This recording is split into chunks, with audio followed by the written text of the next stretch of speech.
নমস্কার বন্ধুরা, রাখির কিচেনে আপনাদের সবাইকে স্বাগত। আশা করি আপনারা ভালো আছেন। আমি আজকে একটি সুস্বাদু মাছের রেসিপি নিয়ে চলে এসেছি আপনাদের সাথে শেয়ার করব বলে। যদি রেসিপিটা ভালো লাগে লাইক করবেন, কমেন্ট করবেন আর সাবস্ক্রাইব করার অনুরোধ রইল। পাশে থাকা বেল আইকনটাকে টিপে দেবেন।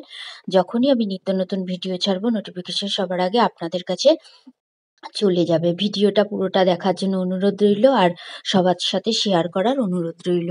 চলুন তাহলে দেখা যাক আজকের ইলিশ মাছের একটা নতুন রেসিপি আপনাদের সাথে শেয়ার করছি।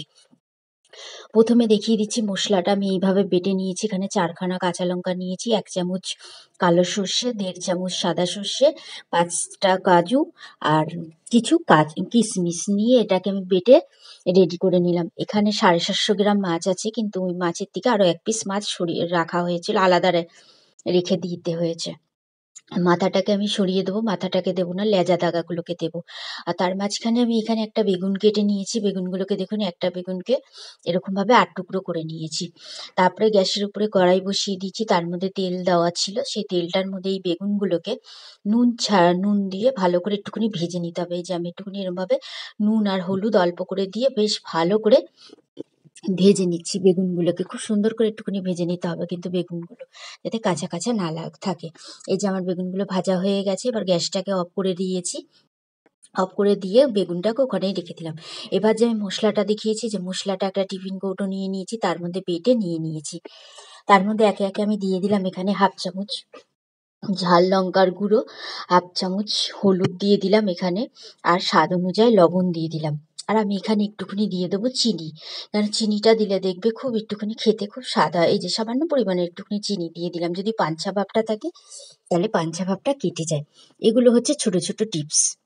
আর বেশ খানিকটা সর্ষের তেল দিয়ে দিলাম। দিয়ে এবার হাত দিয়ে আমি মেখে নিলাম। আপনারা চাইলে চামচ দিয়েও মাখতে পারেন, হাত দিয়েও মাখতে পারেন। আমার সুবিধা হয়েছে হাত দিয়ে মাখাতে, তাই হাত দিয়ে মেখে নিলাম। তারপরে এইভাবে ইলিশ মাছগুলোকে এর মধ্যে দিয়ে দিলাম। দিয়ে দেওয়ার পরে ভালো করে এবার ইলিশ মাছগুলোকে আর এই মশলার সাথে খুব সুন্দর করে মাখিয়ে রেডি করে নেবো। আমি লেজাটাও এখানে দিয়ে দিয়েছি। এবার মাখানো হয়ে গেছে বেশ ভালো করে। মশলাগুলো যে ফাঁকা, যে ইলিশ মাছের পিসের ভিতর যে কোনো একটা ফাঁকা ধরন আছে, ওখানেও ঢুকিয়ে মশলাগুলোকে দিয়ে দিয়েছি। দিয়ে সুন্দর করে নিয়ে নিয়েছি। এই যে পুরো রেডি আমার। নিয়ে নেওয়ার পরে তারপরে এটার উপরে এবার আমি সামান্য পরিমাণে, এই যে আমার একটুখানি হাতটা ধুয়ে জলটা দেব।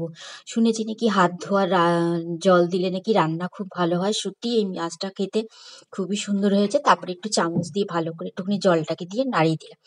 দেওয়ার পরে তারপরে যে আগে থাকতে বেগুনগুলোকে ভেজে রেখেছিলাম, এই বেগুনগুলোকে এইভাবে দিয়ে দেবো। এইভাবে দিয়ে দেওয়ার পরে তার উপরে দিয়ে যেরকম সাইড দিয়ে সুন্দর করে দিয়ে দিয়েছি সব বেগুনগুলোকে ভালো করে দিয়ে দেওয়ার পরে তার উপর দিয়ে দেবো আমি আবার কাঁচা সর্ষের তেল। সর্ষের তেলটা দিয়ে দিলাম, বেশ খানিকটাই সর্ষের তেল দিয়ে দিয়েছি। দিয়ে এবার এর উপরে দিয়ে দেবো ঢাকনি।